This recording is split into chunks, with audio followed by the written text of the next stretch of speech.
Guys, it's my privilege today to talk to you a little bit about hope. All of us have had feelings of being hopeless. I asked a few people to give me the first word that came to their mind when I said hopeless. I got words like depression, despair, tears, barren, no Jesus. The reality is, when we have hopeless feelings, we're in a dark place. Now, it's good to have emotions. Some people are going to scold you if you don't have the same emotions they do or express yourself in the same way. Don't listen to them. Feelings of hopeless that's no respecter of age, no respecter of educational level, it's no respecter of income level, doesn't matter how attractive you are or athletic or whatever. Hopeless feelings hit us all. Corrie ten Boom, the lady that rescued and hid a lot of Jews during the German occupation, says you don't jump out of a train just because it goes into a tunnel. You got to hang on during the dark spots. Judith Rich says that hope is just that match that gives you just enough light to help you see the next path. Anyone that's had those emotions know that you can't stay there long. Hope is to want an outcome that makes your life better in some way. It improves a tough situation. Hope, but it can improve our lives because envisioning a better future motivates us to take action. Hope provides the key to making everyday life better. The American Psychological Association said children who were raised in poverty but later had success identified one common denominator. They all had hope. That the source of our hope matters. What have you placed your hope in? Is it in that you're going to meet that right person that's going to make everything better?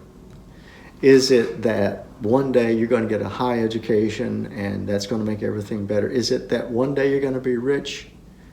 Those things aren't the source of your hope. We can hope for something better, but it matters what we base that in.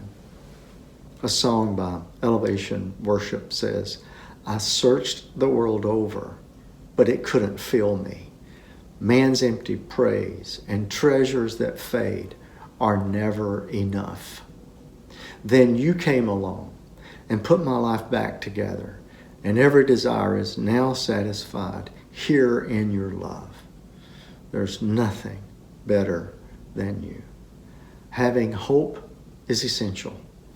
I want you to grasp this truth. You have value. You don't have value because you're attractive. You don't have value because you're smart. You don't have value because you're athletic. You have value because you are made in God's image. I love a lot of the contemporary Christian songs. I especially like the song by Crowder that says, all my hope is in Jesus. Ryan Stevenson wrote In the Eye of the Storm, and he provides a compelling story. He writes, when the test comes in and the doctor says, I've only got a few months left, it's like a bitter pill I'm swallowing. I can barely take a breath. And when addiction steals my baby girl and there's nothing I can do, my only hope is to trust you. I trust you, Lord, in the eye of the storm. You remain in control. In the middle of the war, you guard my soul. You alone are the anchor. When my sails are torn, your love surrounds me.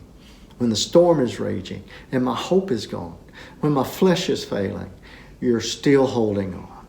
Oh, think about that. Psalm 23 is a chapter that is only about hope and encouragement. Listen to the words of the psalmist David. I have all that I need. He lets me rest in green meadows. That means he prepares green meadows for you. He leads me beside the peaceful streams. He renews my strength. He guides me along right paths, bringing honor to his name.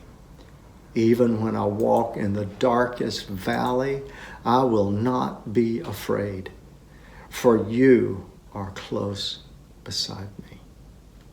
Let me close with Max Lucado's quote.